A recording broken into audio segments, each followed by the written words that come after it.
Life is a self-fulfilling prophecy.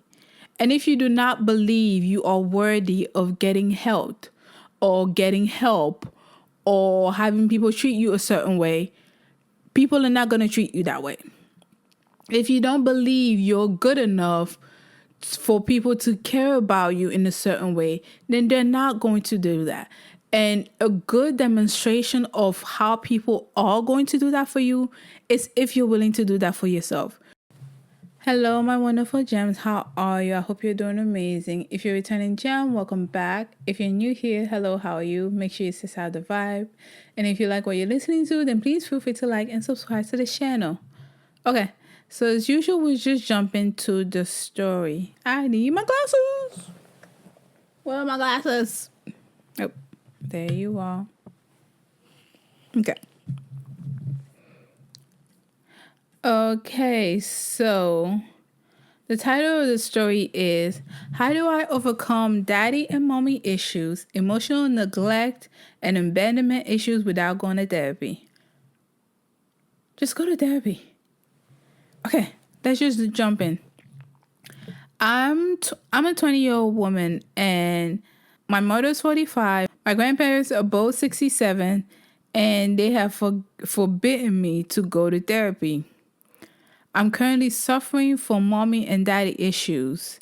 My biological father abandoned me since birth, and my mother is a workaholic and she works in a different country. My grandparents have taken care of me ever since I can remember. I think I'm making progress on recovering from my daddy issues since I started to acknowledge the contribution of my grandfather. But it's not the same with my grandmother, since I still acknowledge my mother as my biological mother, even though she was always emotionally distant from me. I'm pretty sure she's also physically distant because she works in another country, right? I know you might say, LOL, you're grown up now and you're 20s and stuff, but I'm really having a hard time trying to process myself and all those bottled up feelings I have. I was emotionally neglected as a child up until my adolescence. And I recently found out that I also have some abandonment issues. So overall, I have daddy and mommy issues, abandonment issues, and emotionally neglect issues. And I don't know how to overcome it all. I found an article that said women with daddy issues tend to crave being forcefully / coerced or thinking every boy who acts nice to her likes her. They have low self-esteem and are more likely to be depressed. And as much to say, I realize I have those interests and characteristics. Some of the people I knew had daddy issues ended up having a family at a very young age. Some articles also state that women who have mommy issues tend to have fear of abandonment, poor connection, difficulty in relationship, insecurities, and etc. There are more, but I realize I have all those traits and characteristics. I also crave validation from older women. There are times I thought I was a lesbian, but was only craving social intimacy from older women. Some signs of emotional neglect I have are depression and anxiety, difficulty expressing my emotions, neglecting myself, inconsistent affection, isolation, feeling empty and more. Here at this point, I realize I am just effed up. I find it hard to make friends and socialize. Sometimes I just want to resort to drinking and smoking. When I tried to ask my mother if I could go to therapy, they just brushed it off that I was being emotional and it was just a phase and stuff, without realizing all the scars I had. I live in a country where my parents got a hold of my money. What? So yeah, how do I overcome that? What are the best ways to do that effectively? Parentheses, I tried researching some stuff too, but I do not find it effective. Okay. First of all, this story is from Reddit. I have no idea what this girl is, but if you are suffering from daddy, mommy issues, emotional neglect, and abandonment issues, just go to therapy, okay? I know lately therapy has been destigmatized and more people are more open to going to therapy, but It's still very difficult for some people to go to therapy, especially if you've been raised in a church or you've been really religious most of your life. You might get a message like, just pray about it, God is going to take care of it, which I agree to a degree. However, God also placed therapists in the world to help you, okay?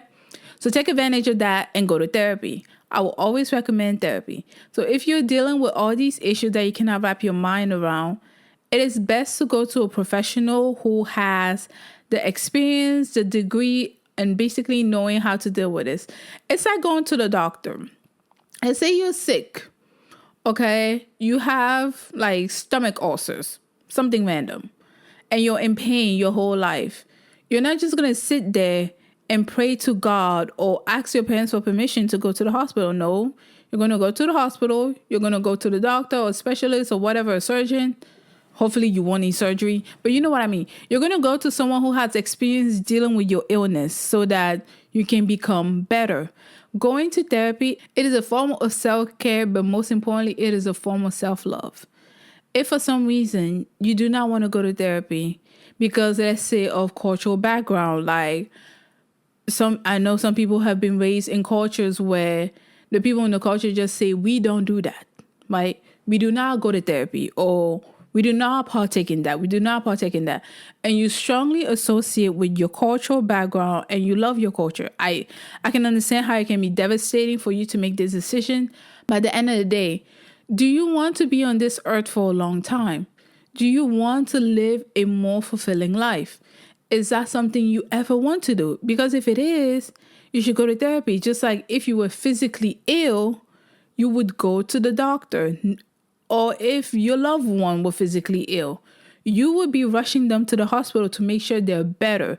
You'll be rushing them to the hospital so that they can be physically safe and hopefully, become better. So why are you restricting yourself from getting the help and getting the health that you deserve? Health is wealth. Mental health is wealth. Physical health is wealth. And psychological health is wealth. You have to focus on all areas of health, not just the physical aspect. And if you've been on this channel long enough, I always encourage you guys to validate yourself. Know yourself. Know your likes, know your dislikes. Because at the end of the day, whether you like it or not, and I had to find it the hard way, life is a self-fulfilling prophecy. And if you do not believe you are worthy of getting help or getting help or having people treat you a certain way, people are not going to treat you that way. If you don't believe you're good enough for people to care about you in a certain way, then they're not going to do that. And a good demonstration of how people are going to do that for you is if you're willing to do that for yourself. In a perfect world, our parents and our families will be our first advocate. Our parents and our family will have our back, and our parents and our family will always be there and stand for us and support us. However, not everyone has that kind of family. Okay, some people do, other people don't. So what do you do if you do not have a family who advocates for you? You need to advocate for yourself. You always have to advocate for yourself. You have to be your first advocate. Even if your family, you advocated for you when you were younger, once you become an adult, you have to advocate for yourself. It is a requirement for you to advocate for yourself. Otherwise, people are going to use and abuse you. You will become a people pleaser and you will never be happy. You need to stand strong in yourself. And how do you stand strong in yourself?